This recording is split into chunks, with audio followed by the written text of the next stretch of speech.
This is nice. We weren't expecting to get 2 new models, although there is good with the bad. I'll talk about the good first. We get a new model! We thought that the Canoness with Jump Pack was going to be the only one, but there is another. This just probably won't be out for the Codex. This is a character from a book called Daemonbreaker. However, that Black Library novel is not out yet. It's going to be set at the end of the 41st millennium, so if you didn't know, the Warhammer 40,000 universe is now in the 42nd millennium, but we don't call it that because then we'd have to change the name. It is still the 41st millennium, but it's the 42nd, but this is set at the end of the 41st. And it's a whole thing where she's like protecting a shrine from the Black Crusade. Maybe that side quest will work even if the main quest to defend Cadia was failed, but not in our hearts. I suppose the idea is we get excited for the novel that isn't out yet that you can buy the model for. Sometimes that kind of reverse marketing can work. And this is way better than the Flying Canoness. There is detail. There's a great pose. We have the traditional flying from the cherubs like how Celestine is flying, posed in the air with parchment as the base stand. It makes the flying look natural as creepy flying baby things with lighter fluid can look. Now look at the back of the model.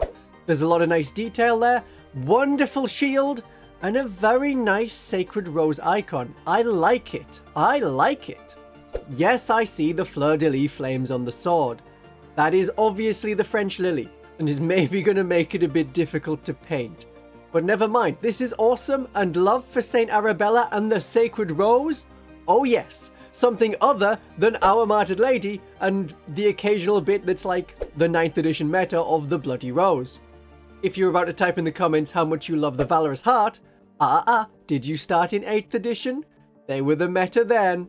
But Sacred Rose has never been the meta. Maybe my Sacred Rose sisters, or offshoot order, can be the meta. I'm pinning a lot of hopes on the Holy Trinity detachment, but more on that in future videos. This Celestian Superior has the Sword of Saint Arabella, the Saint's sword. Maybe that's a bit much for a Celestian Superior. Shouldn't we think a bit more like Palatine or Canoness level before we start handing around divine swords? We currently have St. Eleanor's Blade as a special enhancement. That's for characters only, though it can be given to a pretty lowly missionary, so yeah, okay, that's fine, I can live with that. It's certainly much cooler than what we got on the Triumph of St. Catherine, where we got a censer. Just a little smoke bell. Swords are cooler. Swords are definitely cooler. This doesn't look too hard to kit bash. Spare sword from Seraphim. The Celestian Sacresants have the body, the shield, the hand flamer as a pistol. If you want the Sacred Rose icon, that comes in the Seraphim box. The problem is, this model has no rules. Why are there no new rules? Why can't you have this as a character? But oh no, of course, this is a collector's item, not a gaming piece. It's only going to be available for a limited time. That sucks. And it's on a really big base for what the model is normally on. So if the base size matters to you for your games, this is too big to be played.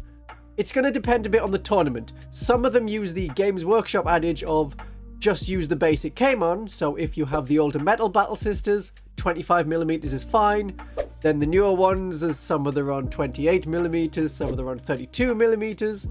This is larger than either of them. But you could follow along with the Games Workshop logic of it came on that size base, it uses that size base.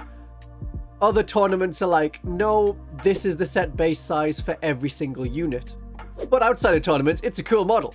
Celestian Sacresants as a unit are not too popular, so I can't see her being used that often in games. I mean, if you have her, if you get her, if you're able to, then yeah, she will look cool. Maybe if Celestian Sacresants got 2 wounds, like how the shields for a Terminator adds an additional wound, that would be nice. That might see them make it into more lists. But when will this Painter's Joy, but not Gamer's Joy, be available? We don't know. What will it cost? Everything.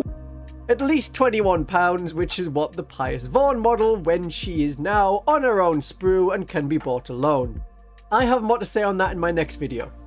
I will be following along with the releases, so follow me, by which I mean click the subscribe button, for the best understanding of the Sisters of Battle as we prepare for the Codex, which is in less than 2 weeks' time. But what if there are Dominica pattern drop pods, My darlings and viewers, have a great day of 40k.